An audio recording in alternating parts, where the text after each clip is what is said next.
Dear students, welcome to the lecture number 19। आज हम unit number 4 start करेंगे। जैसा कि नाम से जाहिर है कि इसमें हम कंडीशनल कंट्रोल स्ट्रक्चर स्टडी करेंगे।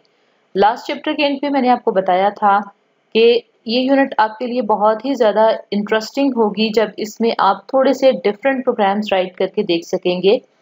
तो जितनी ज़्यादा डिटेल में आप प्रोग्रामिंग के कॉन्सेप्ट्स को स्टडी करेंगे और उनको अप्लाई करेंगे, उतना ही आप इसको एंजॉय करेंगे और उतना ही अच्छे तरीके से आप इसको समझ भी सकेंगे। तो यूनिट इंट्रोडक्शन में हम देखते हैं कि इसमें बताया गया है कि हमें रियल लाइफ में भी और प्रोग्रामिंग में भी हमें चॉइसेस और डिसीजंस की ज़रूरत पेश आती है।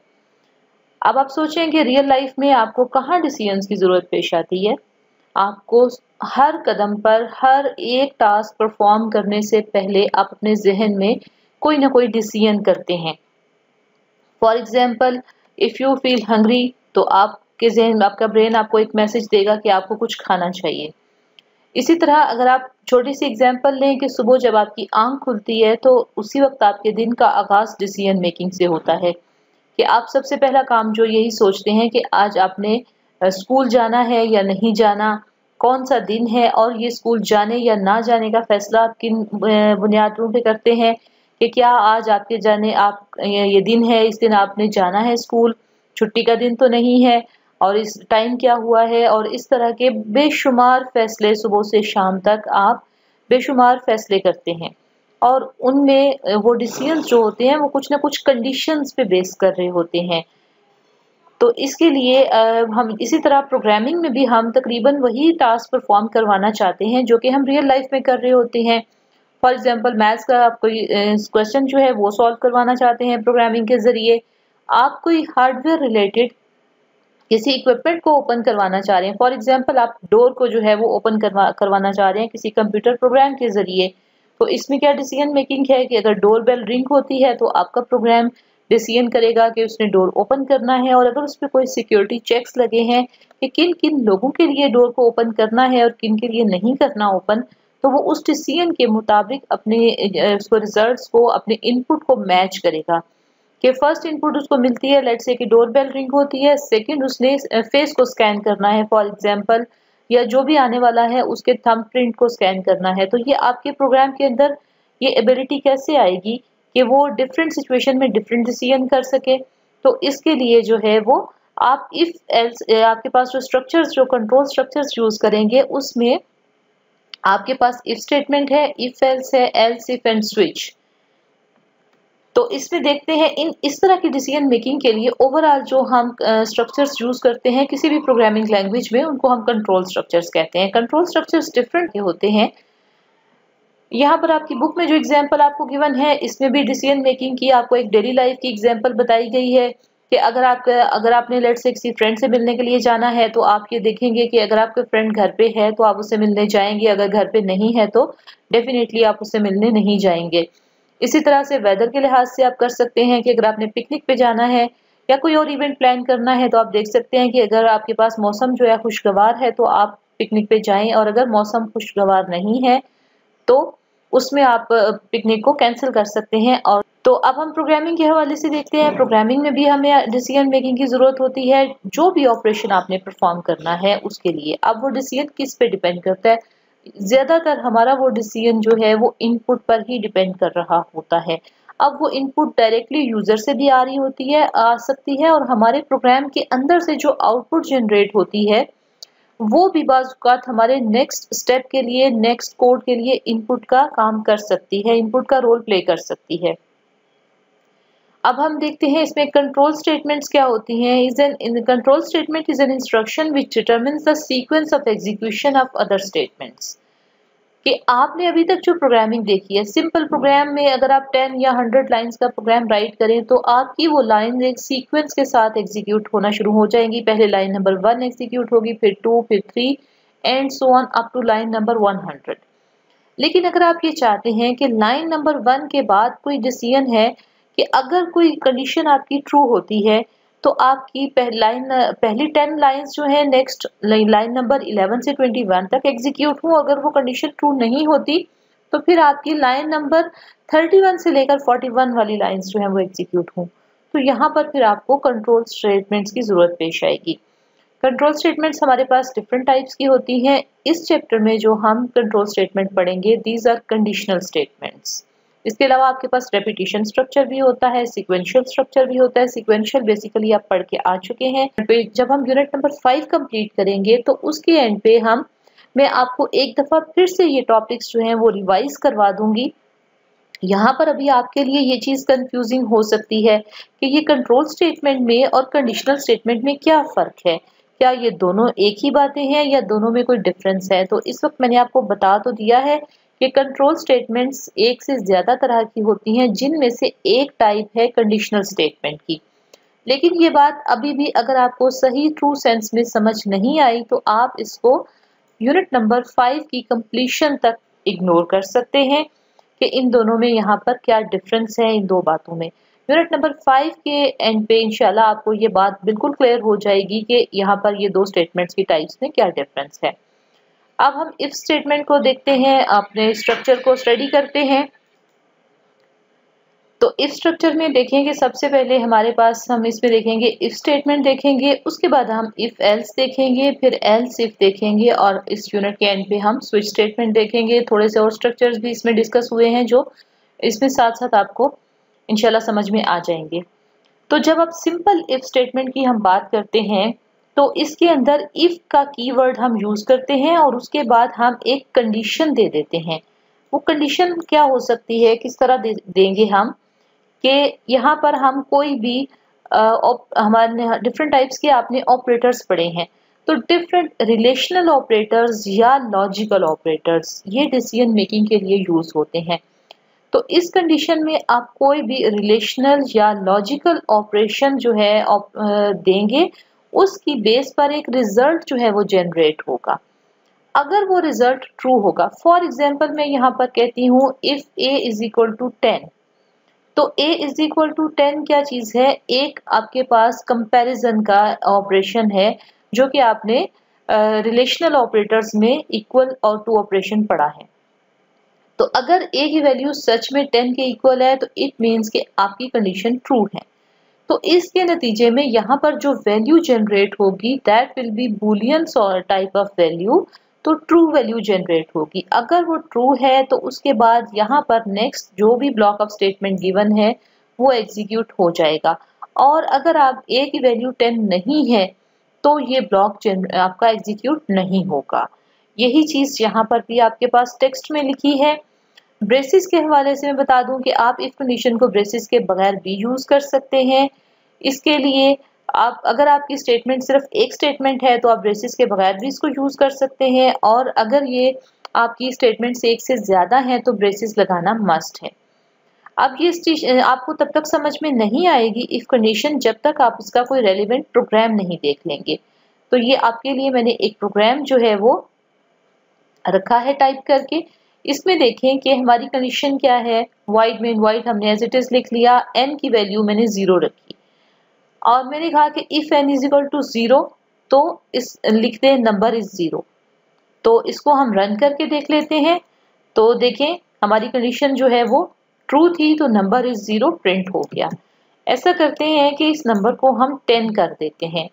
अब अपने प्रोग्राम को हम दोबारा से कंपाइल करके रन करके देखते हैं। देखें कुछ भी प्रिंट नहीं हुआ। आपको पता है डॉटेड लाइन से ऊपर ऊपर आपकी आउटपुट आती है, कुछ भी प्रिंट नहीं हुआ है। और आप जैसे कोई की प्रेस करेंगे आपका प्रोग्राम बिल्कुल ब्लैंक है और वो इससे एग्जिट कर जाएगा। तो ये देखें कि ये इफ कंडीशन की वजह से ये ऐसा हुआ है। अगर आपके पास इफ की कंडीशन ना होती, फॉर एग्जांपल मैं इसको कमेंट कर देती हूँ, तो अब देखें कि अब आपके प्रोग्राम में कोई डिसीजन मेकिंग नहीं हो रही। लिखा आ रहा है नंबर इज 0 जबकि नंबर 0 नहीं है, और इवन इस नंबर को हम 0 कर भी देंगे तो भी ये यही लिखा आएगा नंबर इज 0, क्योंकि हम उसकी डिसीजन मेकिंग कर ही नहीं रहे कोई भी। तो इस डिसीजन मेकिंग के लिए हमें इफ कंडीशन रिक्वायर्ड है, और इस सूरत में भी ये हमारी इफ स्टेटमेंट सिर्फ इतना ही हमें बता रही है। अगर हमारी कंडीशन ट्रू है तो वो हमें कोई आंसर दे रही है, और अगर ट्रू नहीं है तो हमें कोई आंसर नहीं मिल रहा। इस प्रोग्राम को हम कंपाइलर में चेक करते हैं। इसमें देखें कि हमारे पास में वही प्रोग्राम है, इंटीजर मार्क्स है। प्रिंट एफ में हमने यूजर के लिए मैसेज डिस्प्ले कर दिया कि एंटर योर मार्क्स, और स्कैन एफ के जरिए हमने यूजर से मार्क्स इनपुट ले लिए। और कंडीशन हमने क्या रखी कि if marks is greater than 32, तो हमारे पास ये दो स्टेटमेंट्स जो हैं ये हमने दी हैं। अब जरा बुक में और इसमें थोड़ा सा इसको डिफरेंस देख लें। मैं डेलिबरेटली मैंने थोड़ा सा डिफरेंस रखा है। बुक में देखिए पेयर ऑफ ब्रैकेट्स है और यहाँ पर मैंने पेयर ऑफ ब्रैकेट्स नहीं दिया। एक्चुअली मैं आपका टाइम सेव करना चाहती हूँ, तो मैं आपको पहले से ही ये ब्रैकेट्स की मौजूदगी जो है इसको ओमिट करके बताना चाह रही हूँ। कुछ स्टूडेंट्स जल्दी में होते हैं और वो बहुत ज़्यादा लंबी वीडियोस देखना भी नहीं चाहते हैं। तो अब देखें कि इसमें क्या होगा। मैंने पेयर ऑफ ब्रैकेट्स नहीं दिया, लेकिन देखें हमारी ये इंटेंड होके दो स्टेटमेंट्स आई हुई हैं। लेकिन इंटेंडेशन से फर्क नहीं पड़ेगा कि हमने दोनों स्टेटमेंट्स आगे करके लिखी हैं या इससे क्या फर्क पड़ता है, बल्कि ये एक्चुअली इफ के बाद हमारी ये एक ही स्टेटमेंट है, सिर्फ यही एग्जीक्यूट होगी। प्रोग्राम को हम रन करके देख लेते हैं।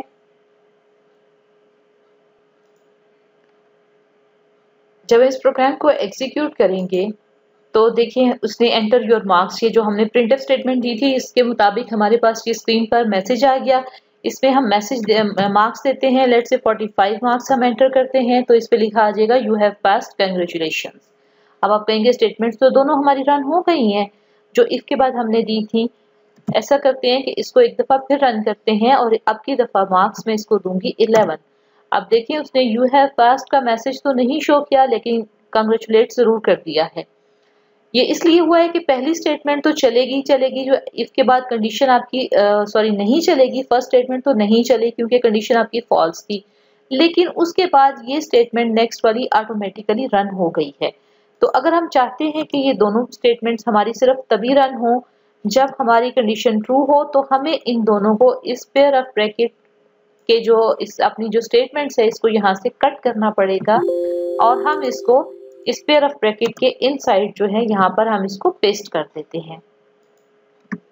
अब हमारा प्रोग्राम बिल्कुल उसी तरह से चलेगा जैसे पहले जैसे चलना चाहिए। अब देखें अगर हम इसको ऐसे मार्क्स देंगे, लेट्स से 22 मार्क्स देते हैं जो कि पासिंग मार्क्स नहीं है, तो उसने कंग्रेचुलेट नहीं किया।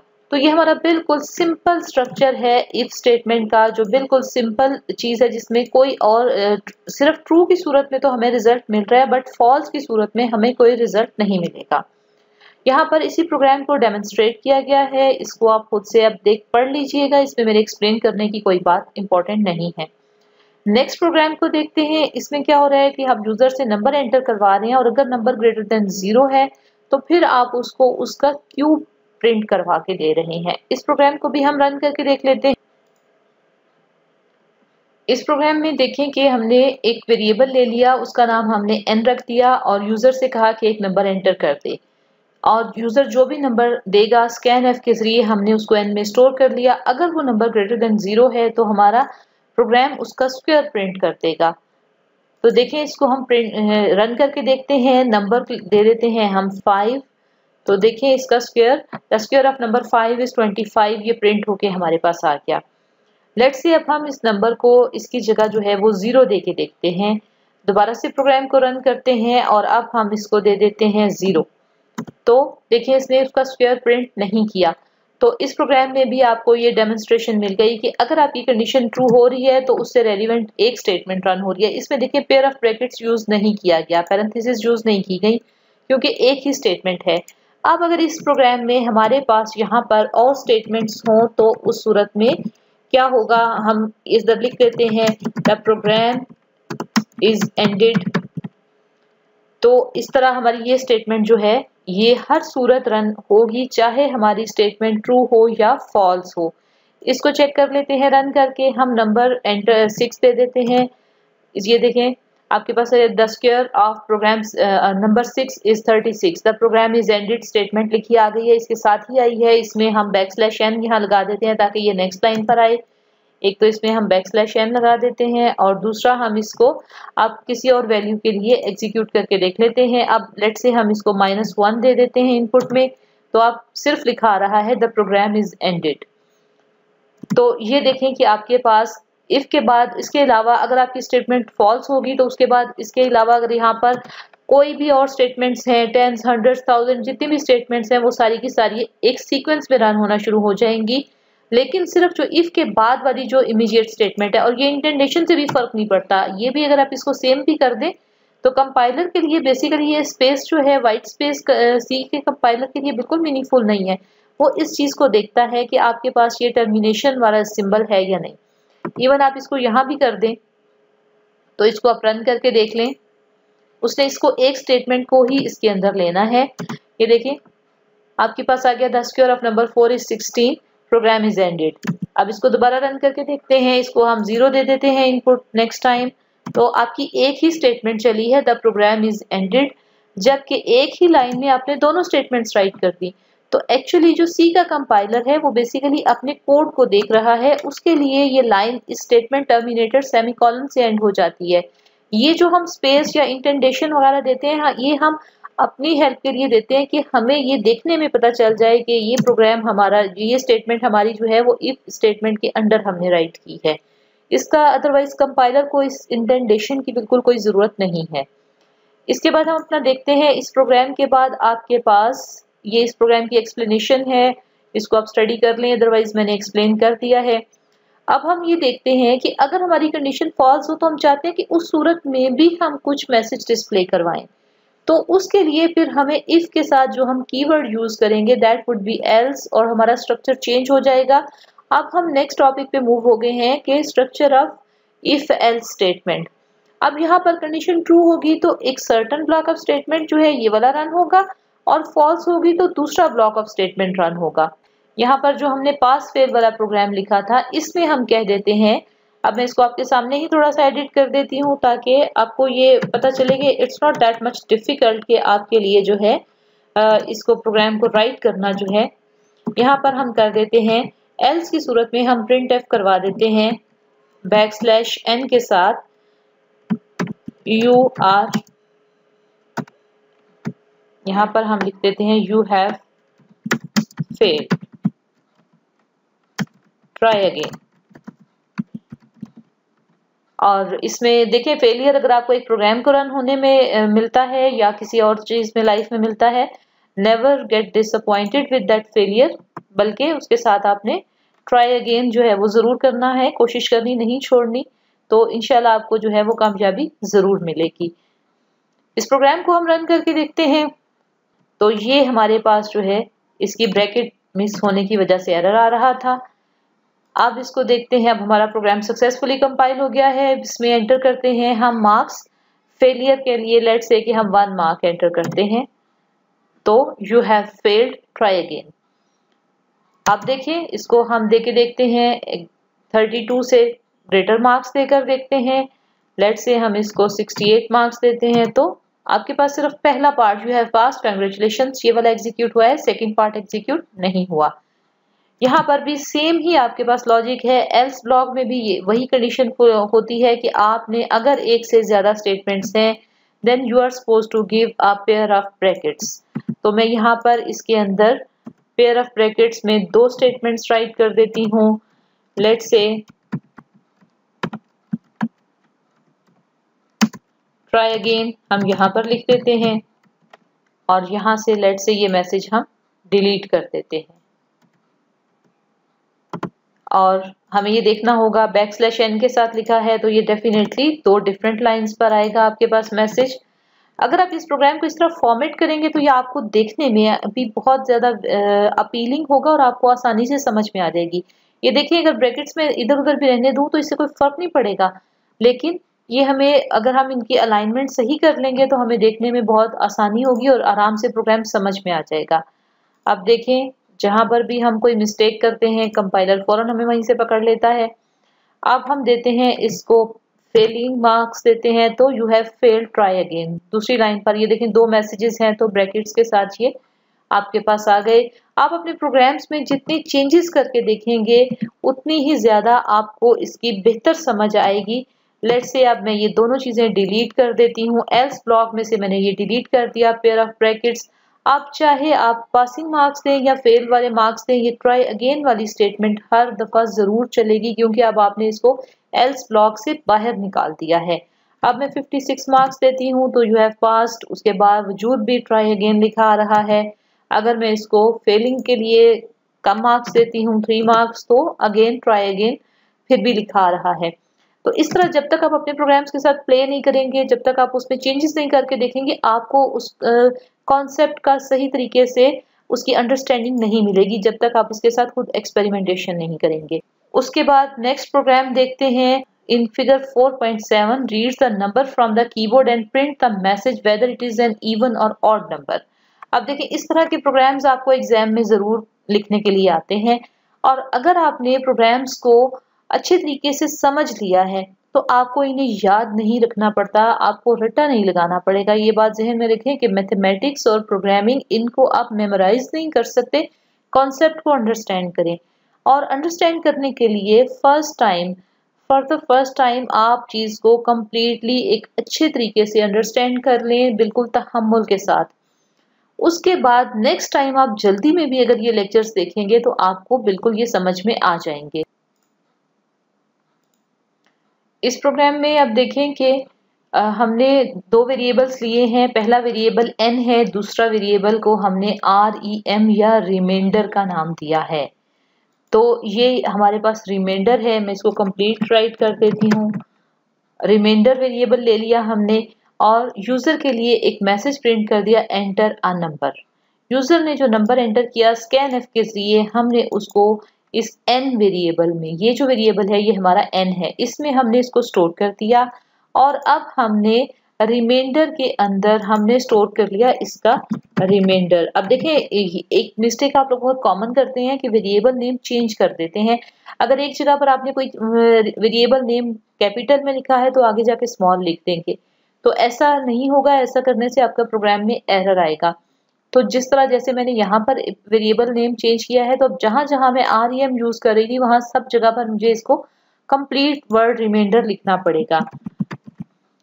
तो यहाँ रिमाइंडर में क्या आ रहा है, n को हमने 2 से डिवाइड किया, और आपने ये ऑपरेटर आपने अरिथमेटिक ऑपरेटर्स के अंदर इसको पढ़ा है कि इससे आपके पास रिमाइंडर वैल्यू आती है। यानी लेट से आप यहाँ 37 देते हैं तो 37 को अगर 2 से मल्टीप्लाई करेंगे तो 2 18 से 36 आ जाएगा और 1 रिमाइंडर आ जाएगा। तो रिमाइंडर में 1 वैल्यू आएगी, तो इट मीन्स कि आपका नंबर जो है वो ऑड है। ये तो आपको मालूम ही है कि इवन नंबर कौन से होते हैं, ऑड कौन से होते हैं। इवन नंबर वो होते हैं जो 2 से डिविजिबल होते हैं। 2 से डिविजिबल का मतलब ये है कि आप उसको 2 से डिवाइड करें तो आपका आंसर 0 आए। अगर वो पूरे पूरे डिवाइड हो जाते हैं 2 से तो आपके नंबर्स वो इवन है। तो अब हमने वही चीज यहाँ कंपेयर कर ली, if remainder is equal to 0। अब देखिए यहाँ पर ये इक्वल टू साइन जो है रिलेशनल ऑपरेटर वाला है आपके पास कंपैरिजन के लिए। ये आपके पास अगर इसको आप सिंगल इक्वल टू साइन कर देंगे तो क्या होगा, इसका मतलब ये है कि ये रिलेशनल ऑपरेटर नहीं, ये असाइनमेंट ऑपरेटर है कि आप 0 की वैल्यू रिमाइंडर को असाइन कर रहे हैं, जबकि हम इसको वैल्यू असाइन नहीं कर रहे, हम इसकी वैल्यू को चेक कर रहे हैं, कंपेयर कर रहे हैं कि whether the value of reminder is 0 और नॉट। अगर इसकी वैल्यू 0 होगी तो उस सूरत में हमने ये प्रिंट करवा लिया you entered an even number, और अगर वो जाहिर है अगर वो इवन नहीं है तो दूसरी हमारे पास ऑप्शन ऑटोमेटिकली यही आ जाती है कि वो नंबर ऑड है, उसके लिए हमें कुछ भी लिखने की जरूरत नहीं है। तो इस प्रोग्राम को हम रन करके देख लेते हैं।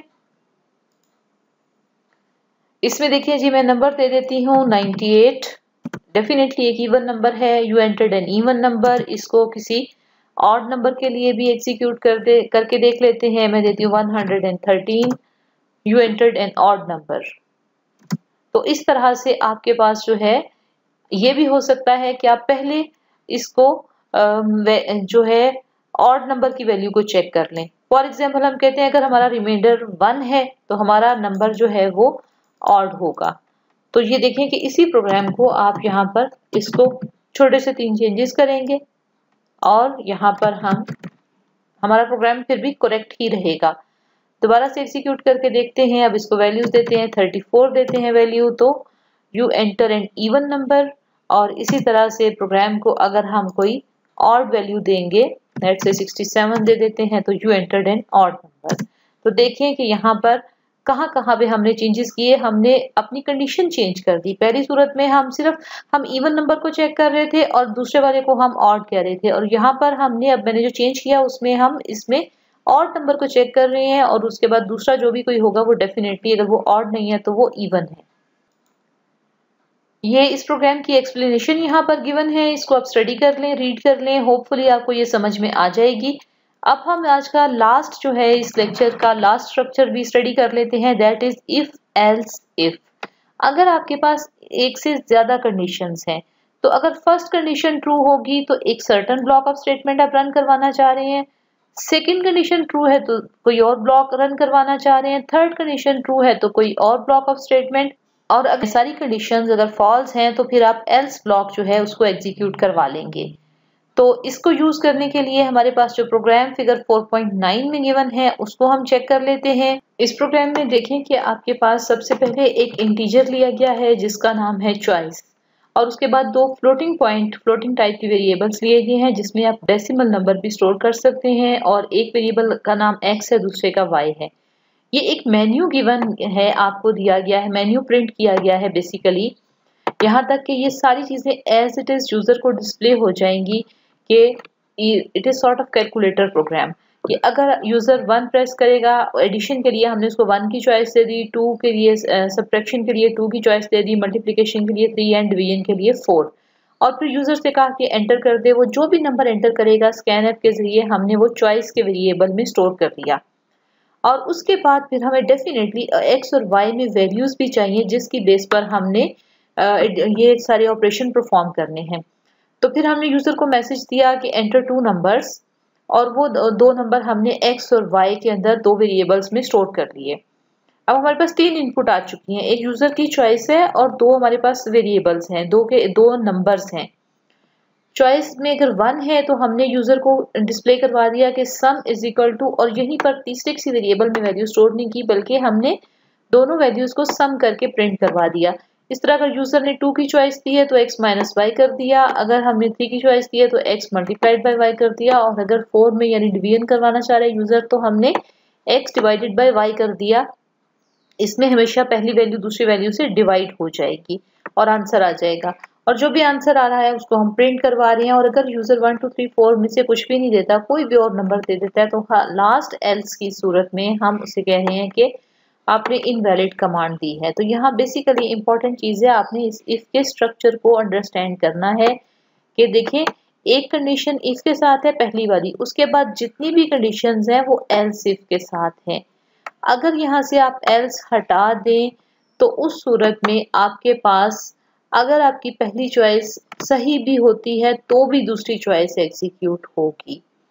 पहले हम सिंपली जैसे बुक में गिवन है प्रोग्राम एज इट इज उसको एग्जीक्यूट करके उसकी आउटपुट देख लेते हैं। अब देखें ये हमारे पास आ गया, program to perform arithmetic operation, यही हमने इसमें लिखा हुआ था।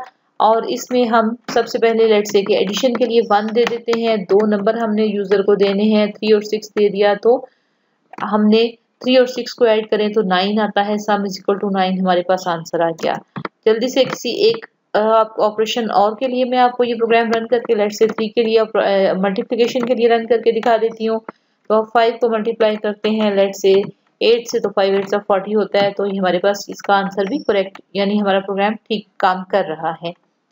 अब हम देखते हैं कि अगर इसमें से आप ये एल्स हटा देते हैं तो क्या होता है। अब ये सब के सब एक इंडिपेंडेंट आपके पास ऑपरेशन परफॉर्म हो गए हैं। आप इसको रन करके देखें, एडिशन के लिए आपके पास आ गया, आपने पहला नंबर दे दिया 4, दूसरा नंबर दे दिया 5, एडिशन परफॉर्म हो गया, और उसके बाद लास्ट वाला इफ एल्स भी आपके पास चला।